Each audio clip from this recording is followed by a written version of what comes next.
Hi everyone, this is Norris Tony coming back to you all with another video. I'm going to read from my book, Walk in Faith. I'm going to read a Bible verse and I'm going to read a prayer. Brethren, if any of you do err from the truth and one convert him, let him know that he which convert the sinner from the error of his way shall save a soul from death, and shall hide a multitude of sins. This from the book of James, chapter 5, verse 19 and 20. Here's the prayer. As the children encounter the rough places of life, Lord, may I find wisdom to help them turn it into something better. Just as an oyster uses a grain of sand to make something better, please continue to inspire us, oh God, to find the positive in every situation. Now I'm going to read an article from TMZ.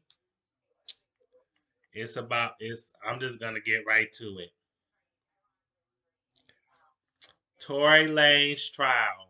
Kelsey saw him shoot at Meg, says so on tape played in court.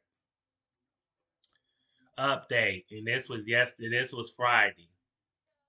5:30 p.m. Friday's testimony included an interesting note from LAPD criminologist Randy Sapita, who told the jury he swabbed the gun for DNA and did not find any traces of Tory Lanez's DNA on the magazine. Sapita also testified DNA testing on the gun came back inconclusive. Meg the Stallion's ex-friend Kelsey Harris says she absolutely saw Tory Lanez firing a gun at Meg.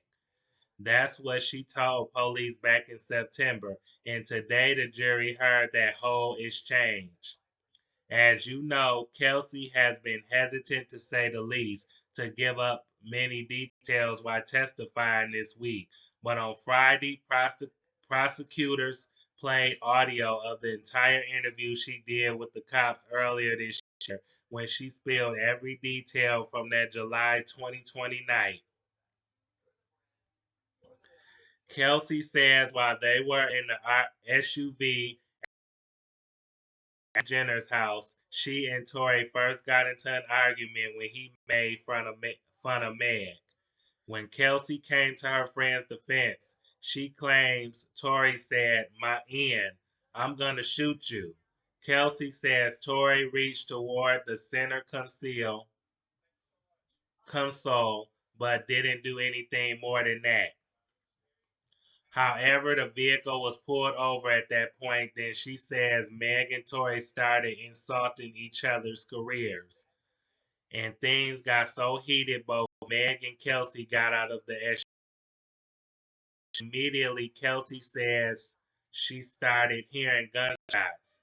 And after the second or third shot, she turned around and said she saw Tory in the front seat firing the gun forward over the open right front door in Meg's direction. Kelsey was outside of the vehicle but behind Tory and could only see Meg from the chest up. She ran toward Meg in defense mode and saw her bleeding, and Tory was still sitting in the front seat, apparently in shock. She claims Tory walked toward them, and that's when Kelsey and Tory started fighting. She describes it as Tory assaulting her and adds she did not see a gun at that point. Once they all got back in the SUV, Kelsey said she texted Megan's security. 911, Tory shot Meg. Once the police arrived, Kelsey claims Tory told them not to say anything to officers because he was about to sign a big deal and he offered both women $1 million each. That's all that's been played of Kelsey's interview so far, but there's more to come after the lunch break. Obviously, the audio reveals just about everything Kelsey skirted talking about on the stand with a lot of I don't recalls. but her memory sounded pretty solid a few months ago. Well, that was an update from the Tory Lanez trial from Friday, and I just want to say Kelsey is a liar. To me, she lying. She sit up there and she told the police back in September everything that happened that night. In July of 2020, between her or when Meg got shot by Tory, she described everything in detail to the police in that interview. So it's like when she got on the stand earlier in the week, I think it was I'm not sure what day she got on the stand, but she got on the stand. I think it was the 14th. I think Wednesday or Thursday she got on the stand, and then she didn't want to answer a lot of questions. She was so hesitant to give details and describe what happened, and act like her memory was bad, and act like she didn't know what happened that night. Heifer, you know exactly what happened. You got your trifling behind up there on that stand and lied. You know exactly what happened that night of 2020 in July because you was there. You, Tory, Meg, and the security guard or in the driver. Y'all all was there in the SUV. You knew what happened because if you didn't know anything, why would you get in the interview with the police except 2 months or over 2 months ago and tell them that you knew what happened? Why would you describe every detail to the police? Why would you give the police an idea that you knew what happened, and then telling them what happened, and then all of a sudden you get on the witness stand earlier this week in the trial and pretend like your mind just go blank, like you have amnesia and you don't know nothing. You can't recall anything. You lying. You know exactly what happened. Now you did say Tory offered you some money, $1 million. Did not say nothing. Then you say, "Oh, he didn't give me no money," and then she said that he offered to pay attorney fees, but she said that she don't know if he paid her attorney fees or not.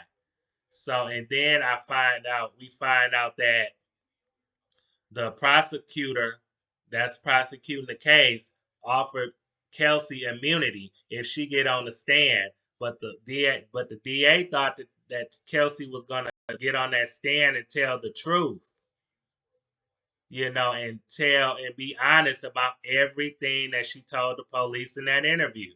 And then she just did a 180 and just didn't do nothing, but just told a bunch of lies.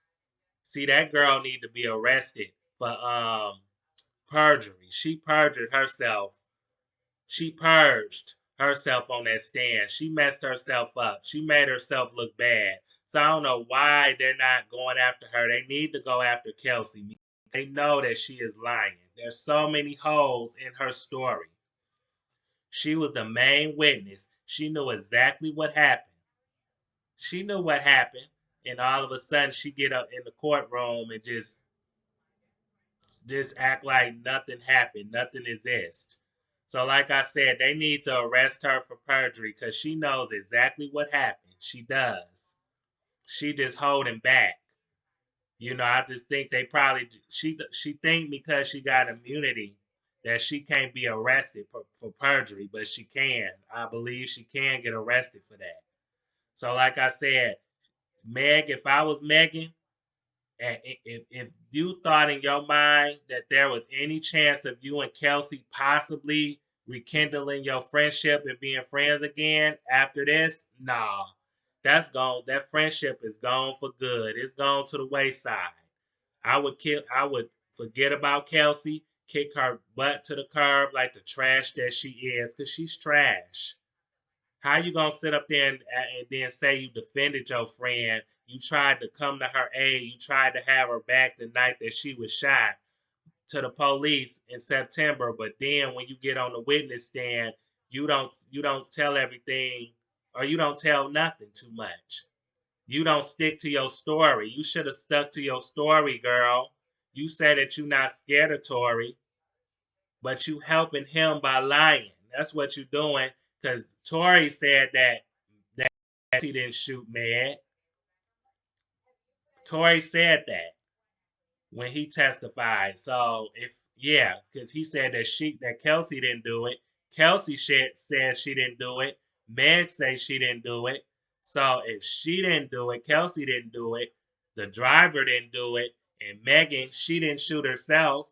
So there's one person left, and that's Tory. So I think that Littlefoot leprechaun, I think that he shot her. I do. I really do believe that. And Kelsey could have brought the case home by telling the truth. She made herself look so bad on that stand. But like I said, she's trifling for that. She's a poor excuse for a human being for getting up there lying. It's just like you don't have no morals, no values. You don't have I mean your character is being questioned big time because you don't have too much character and you don't have integrity because you sit up there and you let your friendship with man go to the wayside because of Tory Lanez, his little leprechaun looking behind, looking like a knockoff Pee Wee Herman. Come on now, you gonna let this little troll be the reason why you and Meg can't never be friends again? They say that Meg that Kelsey was with him first, but that don't matter. You don't let no little man like that. You don't let a man get in the way of your friendship because neither one of you are with him. For real, you should have stuck by Megan and you should have helped her by sticking to your story. You should have kept it real, kept it 100 on that stand, and you didn't. So that's why I said the prosecutor need to put her butt right back up on that stand and somehow get her to tell the truth. But I bet you if they threaten her and they say that you purge yourself, that you commit perjury and possibly threaten to arrest her, I think she'll change her mind. If they put her in jail, I bet you she'll change her mind. I bet you she'll remember everything. Because I think that was a cop out. She's a sellout. Because Tory had to do something. Either he got something on Kelsey or he had to do something for her not to tell the truth on that stand. Because she confused everybody in that case. She did. She confusing the DA. She confusing people. The jury too. So it's like this girl, somebody need to get the truth out of her. And then I don't know how she can live with herself, how she can sleep at night knowing that she lying. Knowing that you got on that stand and recanted everything that you said, that you lied. That says a lot about your character and who you are as a person. You could have possibly got your friendship with Megan back, but you threw that away by lying. You threw your integrity out of the window for a man who don't even. I mean, you say that you got a baby and a husband, which is good for you, but still, you gonna let little Tory get in the way of you rekindling your friendship with Megan? Because I'm sure if you would have told the truth, you and Megan could have worked on rebuilding or getting back your friendship. But nope, you rather protect a man instead of protecting your ex friend.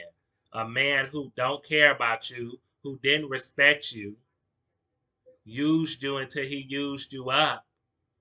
It's like instead of showing your friend some grace, you showed this dude some grace. So it's like, I still believe, unless proven otherwise, I believe that Tory shot Meg. I do. That he popped her. I think that he did.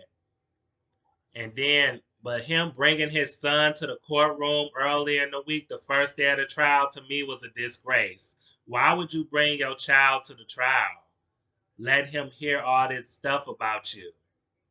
Talking about that's your good luck charm. You could have kept your son at home. You using your baby as good luck in court. That's poor taste, very poor taste, and it is a disgrace. It shows how stupid and ignorant you are, Tory. Like if I was that baby mother, you couldn't take my child to court. Absolutely not. You wouldn't involve my child in some mess like that. Mess that you got yourself in. This is your trial. This all could have been avoided had you, I don't care how many people Megan slept with or how many people, or no, let me take that back. I don't care what happened between y'all that night. You had no business pulling out no gun, firing it.